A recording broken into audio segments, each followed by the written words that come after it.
जय हिंद साथियों। स्वागत है आप सभी का आज की क्लास में। आज की इस क्लास में हम वर्ग 2 का जो विषय है जो कि 120 अंकों का है और इसमें हम पढ़ेंगे विज्ञान के बारे में। और इसमें हम सिस्टोमेटिकली जो भी आपको सिलेबस में टॉपिक दिए हैं उन्हीं के अनुसार हम यहाँ पे पूरी क्लास को कंप्लीट करेंगे। तो ये जो क्लास होने वाली है आपकी थोड़ी डिस्क्रिप्टिव होने वाली है, तो आपको ध्यान से पढ़ना होगा चीज़ों को। ठीक है, तो चलिए हम स्टार्ट करते हैं। सबसे पहला हेडिंग इसमें लिखा है, चैप्टर का नाम है ब्रह्मांड। तो ब्रह्मांड की उत्पत्ति कैसे होती है, सबसे पहले हम इसके बारे में बात करते हैं। सबसे पहला तथ्य है इसमें कि ब्रह्मांड की उत्पत्ति बिग बैंग थ्योरी, जिसे हिंदी में महाविस्फोट सिद्धांत कहा जाता है, से मानी जाती है। तो इस बात को आप सबसे पहले याद रखेंगे कि जब सबसे पहले ब्रह्मांड बना होगा तो उसे बनाने के लिए क्यों कौन सी थ्योरी का हम अध्ययन करते हैं। तो बिग बैंग थ्योरी किससे संबंधित है? ब्रह्मांड की उत्पत्ति से संबंधित है। ठीक है। दूसरा बिंदु है, इस सिद्धांत के अनुसार सबसे पहले संपूर्ण विश्व में मतलब कुछ नहीं था। सबसे पहले स्टार्टिंग में था क्या था, प्रारंभ में केवल एक बिंदु हुआ करता था बस। ना तो अर्थ था, ना सूर्य था, किसी भी प्रकार के कोई ग्रह नहीं थे। तो इस थ्योरी के अकॉर्डिंग ऐसी परिकल्पना की जाती है कि सबसे पहले प्रारंभ में केवल एक बिंदु था और जिस बिंदु को क्या नाम दिया गया, एकल बिंदु, इंग्लिश में कहेंगे सिंगुलैरिटी नाम दिया गया। ठीक है। अब इस बिंदु के चारों ओर समय के साथ साथ ऐसे समझ सकते हैं, ये स्टार्टिंग में बिंदु इतना छोटा था, लेकिन जैसे जैसे समय बढ़ता गया इस बिंदु के चारों ओर धीरे धीरे ऊर्जा का मान एकत्रित होता रहा और जिससे इसका जो घनत्व था वो भी क्या होने लगा, बढ़ने लगा। और इस एक बिंदु में धीरे धीरे गुरुत्वाकर्षण का मान क्या होने लगा, बढ़ने लगा। तो मुख्य रूप से आप इसमें याद रखिए, ब्रह्मांड में सबसे पहले कुछ भी नहीं था, मात्र एक बिंदु था जिसे एकल बिंदु कहा गया। समय के साथ साथ इस एकल बिंदु में तीव्र ऊर्जा का विकास होता है जिससे अत्यधिक घनत्व बढ़ता है और अपार मात्रा में क्या होता है, गुरुत्वाकर्षण का बल लगने लगता है, जिसकी वजह से ये जो एक बिंदु होता है इसका वजन या जो भार होता है वह बढ़ने लगता है। तो इसमें क्या शुरू हो जाता है, विस्फोट शुरू हो जाता है, मतलब ये फट जाता है। और जैसे ही ये फटता है तो उसी का नाम क्या होता है, बिग बैंग थ्योरी। तो अब आपको समझ में आ रहा होगा कि बिग बैंग थ्योरी क्या होती है। तो ब्रह्मांड में जो पहले एक बिंदु था वो ऊर्जा, घनत्व और गुरुत्वाकर्षण के कारण उस बिंदु में क्या होता है, एक विस्फोट होता है और उस विस्फोट होने के बाद में ये जो एक कण था वो बहुत सारे कणों में क्या हो गया, विभाजित हो गया। इसी को हम महाविस्फोट सिद्धांत के नाम से जानते हैं। और ये थ्योरी किससे संबंधित है, ब्रह्मांड की उत्पत्ति से संबंधित है। जैसे ही उस एकल बिंदु में विस्फोट होता है तो विस्फोट के बाद में सबसे पहले क्या बनता है, उसमें से एक पदार्थ बनता है। पदार्थ के साथ साथ उसमें पदार्थों के बीच में स्पेस मतलब क्या होता है, छोटा छोटा स्थान बनना शुरू करता है और एक समय का घटना चक्र बनना क्या होता है, शुरू होता है। इस चीज को हम एक डायग्राम के माध्यम से समझते हैं, उससे आप भली भांति चीजों को समझ पाएंगे। सबसे पहले प्रारंभ में क्या था, केवल एकमात्र बिंदु था। इसमें क्या होता है, विस्फोट होता है। विस्फोट होने के बाद इसे क्या कहा गया, बिग बैंग थ्योरी। जैसे ही विस्फोट हुआ तो ये जो एक कण था पदार्थ का, ये बहुत सारे कणों में ऐसे क्या हो गया, विभाजित हो गया, दूर दूर भाग गया ऐसे। तो बहुत सारे कणों में जब ये विभाजित हुआ तो इसमें तीन चीजें मुख्य रूप से उत्पन्न हुई। पहला क्या बना इसमें, पदार्थ। दूसरी चीज क्या बनी, इन सभी पदार्थों के बीच में समय का निर्माण हुआ, मतलब जिसे आप बोलते हैं घटना चक्र। और इनके बीच में थोड़ा थोड़ा स्पेस निकला जिसे हमने क्या नाम दिया, स्थान दिया। इसके बाद यदि हम बात करें पदार्थ की, तो पदार्थ में भी मुख्य रूप से तीन मूल कणों का निर्माण होता है, मूलभूत कणों का। और ये तीन मूलभूत जो कण होते हैं वह कौन कौन से होते हैं? एक होता है इलेक्ट्रॉन, एक होता है प्रोटॉन और एक क्या होता है? न्यूट्रॉन। और ये तीनों कण आपस में मिलकर किसका निर्माण करते हैं? तत्व का निर्माण करते हैं। और इसमें सबसे पहला जो तत्व बनना शुरू होता है वह कौन सा होता है? Hydrogen gas. कौन सी गैस बनना शुरू होती है? Hydrogen gas. तो इस बात को आप समझिए कि जब बिग बैंग थ्योरी में के अनुसार एकल बिंदु में विस्फोट होता है तो पदार्थ बनता है। उस पदार्थ में तीन मूलभूत कण होते हैं, इलेक्ट्रॉन, प्रोटॉन और न्यूट्रॉन। और ये तीनों कण मिलकर तत्व का निर्माण करते हैं। और ब्रह्मांड में सबसे पहले जो तत्व बनता है वह कौन सा होता है? हाइड्रोजन। और पूरे ब्रह्मांड में ऐसे बहुत बड़े बड़े, बहुत ज़्यादा बड़े बड़े, थोड़ा इसको मैं ऊपर करके समझा देता हूँ आपको। पूरे ब्रह्मांड में ऐसे बहुत बड़े बड़े क्या बनना शुरू हो गए? इस हाइड्रोजन गैस के बादल। ये किसके गए थे? हाइड्रोजन गैस के बादल बनना शुरू हो गए, जिन्हें क्या नाम दिया गया? निहारिका। इन्हीं को हम क्या कहते हैं? नेबुला कहते हैं। यहाँ से परीक्षा में प्रश्न बनता है कि निहारिका किससे निर्मित होती है? तो हाइड्रोजन गैस के जो बहुत बड़े बड़े आकार के बादल होते हैं उनको आपस में जोड़कर क्या बनती है? निहारिका बनती है। निहारिका किससे बनी हुई है? हाइड्रोजन गैस के बादलों से। और ये किससे संबंधित है? बिग बैंग थ्योरी से संबंधित है। जब आगे चल के एक हाइड्रोजन दूसरी हाइड्रोजन के साथ में संलयित होता है तो क्या बनता है? हीलियम का एक परमाणु बनता है। और साथ में बहुत ज़्यादा मात्रा में क्या होती है? ऊर्जा उत्पन्न होती है। और जब किसी भी पदार्थ से अपार मात्रा में क्या उत्पन्न होती है? ऊर्जा, तो हम उसे कहते हैं क्या? तारा। क्या कहते हैं हम इसको? तारा कहते हैं। आगे हम इसमें दो बिंदुओं को और जान लेते हैं। यदि आपसे परीक्षा में पूछा जाए वैज्ञानिक का नाम कि बिग बैंग जो थ्योरी है ये किस व्यक्ति के द्वारा प्रतिपादित की गई या किस वैज्ञानिक के द्वारा यह बताई गई, तो उस वैज्ञानिक का आप नाम लिख लीजिए। जॉर्ज लेमेतेयर नाम के एक वैज्ञानिक हैं जो कि बेल्जियम के निवासी हैं। इन वैज्ञानिक ने हमें बिग बैंग थ्योरी के बारे में बताया, जिसे हम हिंदी में महाविस्फोट सिद्धांत कहते हैं। ठीक है। दूसरा, इसी की विस्तृत व्याख्या की जाती है आगे। इसी की क्या की जाती है? विस्तृत व्याख्या, और ज़्यादा इसका अध्ययन किया जाता है। तो वो अध्ययन किया था किस वैज्ञानिक ने? रॉबर्ट बैगोनर ने। किसने किया था? रॉबर्ट बैनोगर ने। तो अभी तक हमने जितना भी पढ़ा है इसमें कुछ ही प्रश्न हैं जो कि हमारे एग्जाम के लिए इम्पोर्टेंट है। सबसे पहला प्रश्न है कि ब्रह्मांड की उत्पत्ति किस सिद्धांत से संबंधित है? आंसर आएगा big bang theory.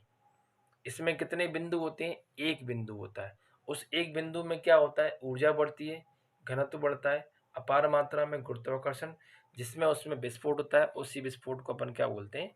Big bang theory कहते हैं। ठीक है। यहाँ तक आपको इतनी बात इसमें याद रखना है। अब हम इसमें ब्रह्मांड की परिभाषा के बारे में बात करते हैं। तो ब्रह्मांड की परिभाषा क्या होती है?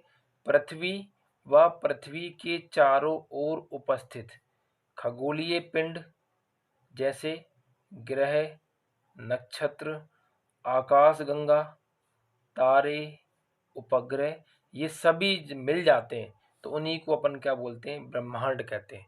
पृथ्वी व पृथ्वी के चारों ओर जो भी सब कुछ उपस्थित है सबका सब क्या कहलाता है? हमारा ब्रह्मांड कहलाता है।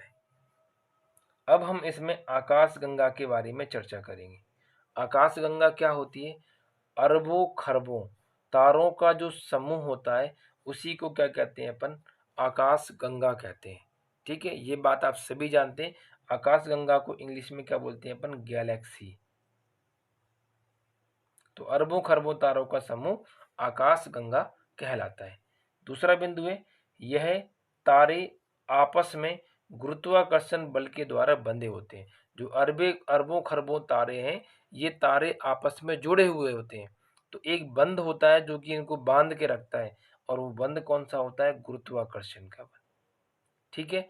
उसके बाद है जो आकाशगंगा होती है अरबों खरबों तारों की, उसमें 98% होते हैं तारे, और 2% क्या होती हैं? धूल और गैस के कण। ठीक है, तो इस बात को भी आप इसमें याद रखिएगा। उसके बाद आगे हमारी पृथ्वी या फिर हमारा जो सौर मंडल है, इसकी जो आकाशगंगा है उसका नाम क्या है? मंदाकिनी। हमारा जो सौर मंडल है जिसमें हम निवास करते हैं, उसकी आकाशगंगा का नाम क्या है? मंदाकिनी। और इसी को एक और नाम से जानते हैं, दुग्ध मेखला। दुग्ध मेखला, जिसे बोलते हैं मिल्की वे। क्या कहते हैं हम इसको? मिल्की वे। और हमारी जो मंदाकिनी है आकाशगंगा, इसका जो आकार होता है वह कैसा होता है? तस्तरी के समान, सर्पिलाकार। तस्तरी देखिए, जिसमें हम खाना खाते हैं उसको कहते हैं तस्तरी, उसी की जैसी। और आकार कैसा होता है उसका?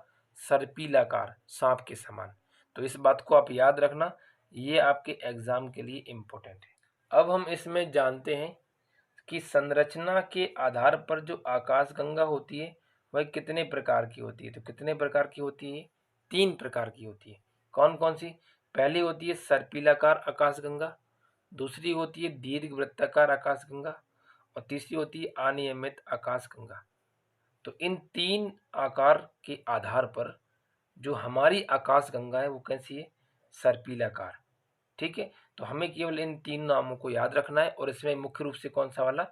जिस आकाशगंगा में हमारा सौर सिस्टम निवास करता है, केवल उसी का नाम हमें याद रखना है, और वही हमारे एग्जाम के लिए क्या है? इम्पोर्टेंट है। ठीक है, अब हम इसमें आगे पढ़ते हैं कि जितनी भी हम आकाशगंगाओं की बात करते हैं, पूरे ब्रह्मांड में जितनी भी आकाशगंगाएं बनी है, ये किस चीज से मिलकर बनी होती हैं? अरबों खरबों तारों के। और तारे किससे मिलकर बने? बिग बैंग थ्योरी से। तो इनडायरेक्टली या डायरेक्टली आप इस बात को कह सकते हो कि जितनी भी आकाशगंगाएं हैं उनका निर्माण बिग बैंग थ्योरी से ही माना गया है, या फिर उन्हीं से हुआ है। ये पॉइंट आप आईएमपी करके लिख लीजिए, इसमें इम्पोर्टेंट है हमारे एग्जाम के लिए। अब हम इसमें जानते हैं आकाशगंगा जो कि कौन सी वाली है? मंदाकिनी। हमारी आकाशगंगा मंदाकिनी की संरचना। तो जैसा कि आप देख पा रहे हैं, ये तस्तरी के समान जो ऐसे गोल गोल कर्व में बनी है, ये हमारी आकाशगंगा का एक चित्र है, जिसे अपन क्या बोलते हैं? मंदाकिनी। तो इसके बीचों बीच में क्या होता है? एक होल होता है, जिसे हम क्या पढ़ते हैं? Black hole. क्या पढ़ते हैं आप इसे? Black hole. ब्लैक होल का एक और नाम होता है बल्ज। क्या कहते हैं इसी को आप? बल्ज। और इसी ब्लैक होल के चारों तरफ अरबों खरबों तारों का समूह है, जो कि इसको चारों तरफ क्या कर रहा है? चक्कर लगा रहा है। अब इस आकाश गंगा में कितनी भुजाएं हैं? तो 3 भुजाएं। पहली भुजा ये हो गई आपकी, दूसरी भुजा हमारी ये वाली हो गई, और तीसरी भुजा ये वाली हो गई। तो हमारी आकाश गंगा मंदाकिनी में कुल कितनी भुजाएं हैं? तो भुजाओं की संख्या कितनी लिखेंगे आप? 3। जैसा कि डायग्राम में लिखा हुआ है, उसी के आधार पे आप इनको याद करेंगे। अब इन 3 भुजाओं में से हमारा सौर मंडल कौन सी भुजा में उपस्थित है? तो इस बात को आप याद रखेंगे, दूसरी वाली भुजा में।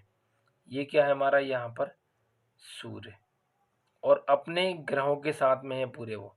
जितने 8 के 8 ग्रह हैं, उन 8 ग्रह के साथ में यहाँ पे सूर्य क्या है? उपस्थित है।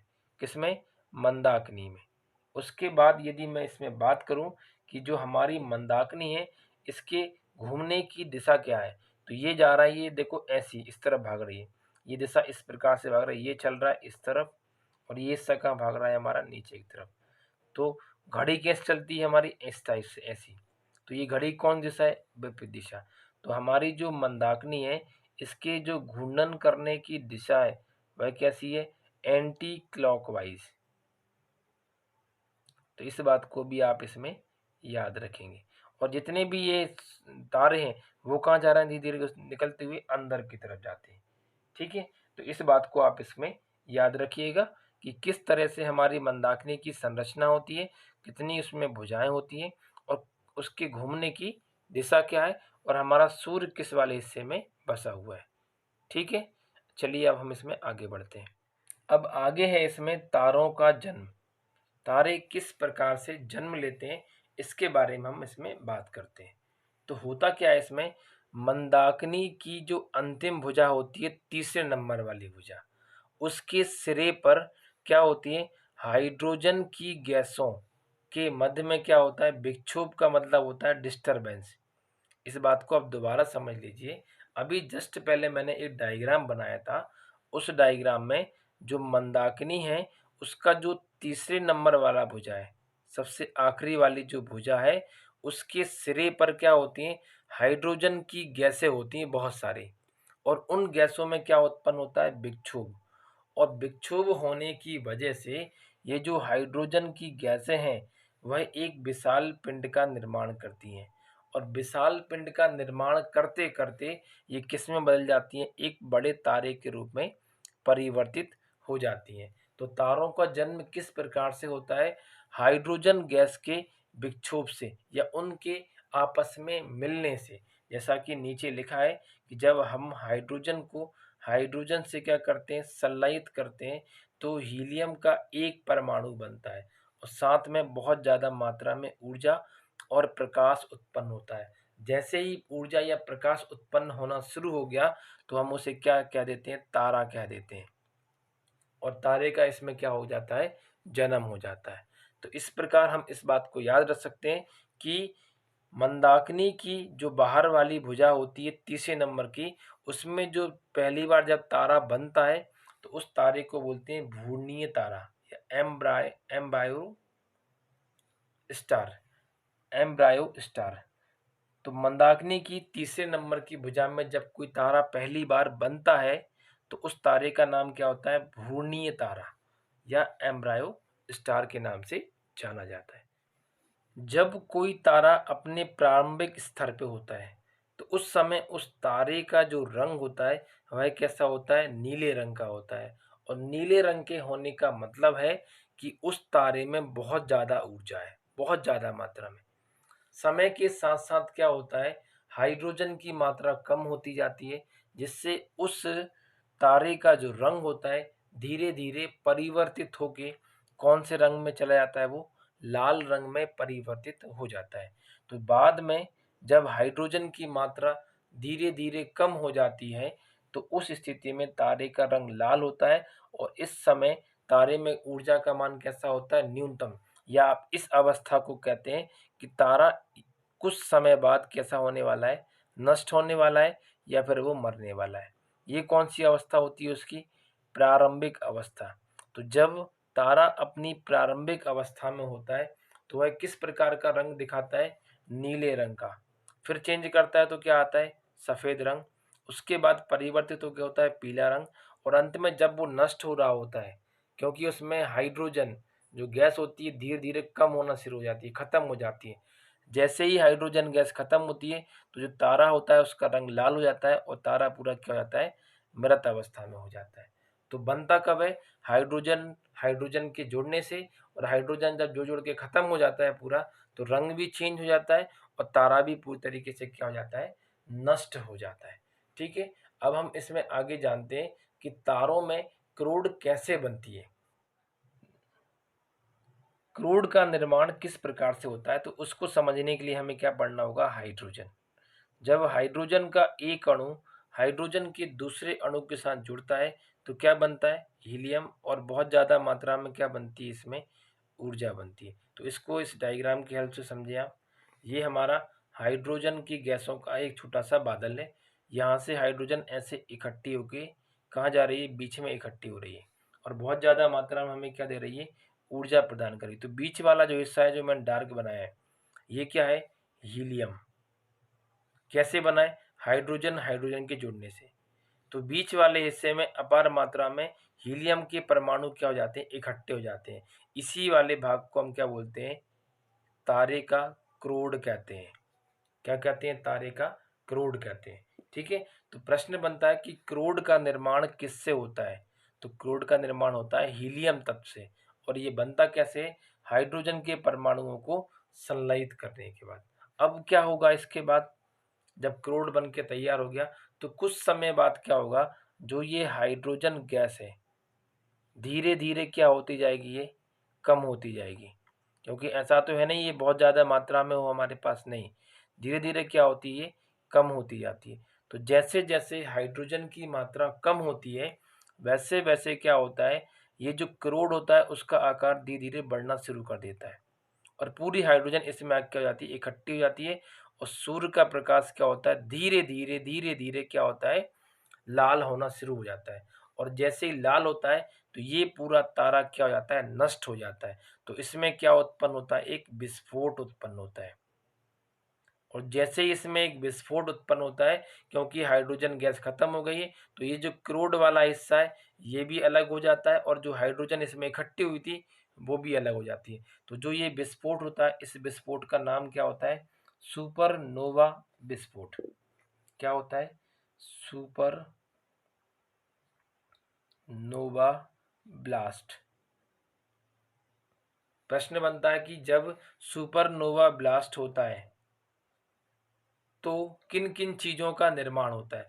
तो जैसे ही इसमें विस्फोट होगा तो ये जो क्रूड है, ये क्रूड इधर अलग हो जाएगा और ये जो गैस के पिंड है वो अलग हो जाएंगे। तो क्रूड जब अलग होता है, ये इसका हिस्सा क्या है हमारा, क्रूड। ये क्या है, आज तरफ ऐसे बना लो, H2 के बादल। तो ये जो क्रूड जब अलग होता है तो इसे किस नाम से जानते हैं अपन, न्यूट्रॉन तारे के नाम से। किस नाम से जानते हैं, न्यूट्रॉन तारे। और इसे हम क्या बोलते हैं, जो हमारा वर्तमान में आज सूर्य हम देखते हैं वो ये सूर्य होता है। जब पहली बार कोई तारा बनता है और उस तारे में जब हाइड्रोजन गैस खत्म हो जाती है जिससे उसमें विस्फोट होता है और उस विस्फोट का नाम होता है सुपरनोवा विस्फोट। और जिसमें से क्रूड अलग हो जाता है और हाइड्रोजन के बादल अलग हो जाते हैं। और ये हाइड्रोजन के बादल अलग होने के बाद में फिर से इकट्ठे होना शुरू करते हैं तो उससे क्या बनता है, सूर्य बनता है, जो कि हमारे सोलर मंडल में है। तो सूर्य अपना पहला तारा नहीं है, ये अपने पूर्वज वाले तारे के विस्फोट से बना है। तो दो प्रश्न यहाँ से परीक्षाओं में बनते हैं कि जब सुपरनोवा ब्लास्ट होता है या विस्फोट होता है तो कौन कौन से कणों का निर्माण होता है। तो एक होता है न्यूट्रॉन तारे का निर्माण और दूसरा होता है सूर्य का निर्माण, जिसे हम बात करते हैं सन के बारे में। ठीक है, तो इस प्रकार से हमारा सूर्य बनता है और इसी के चारों तरफ धीरे धीरे सौर मंडल का क्या होता है, विकास होता है। तो ये प्रक्रिया बहुत ज़्यादा कैसी है, जटिल है। ठीक है, और बहुत ही उससे ये बनती है क्योंकि हर एक काम किस पर आधारित है, हमारा हाइड्रोजन के ऊपर आधारित है। ठीक है, तो आज की इस क्लास में हमने क्या जाना कि ब्रह्मांड की उत्पत्ति कैसे होती है, उसके बाद आकाशगंगाएं क्या होती हैं, तारों का जन्म कैसे होता है। तो इन सब बातों के बारे में हमने इसमें पढ़ा। ठीक है, तो आज के लिए इतना ही, मिलते हैं हम अगली वीडियो में। तब तक के लिए नमस्कार, धन्यवाद।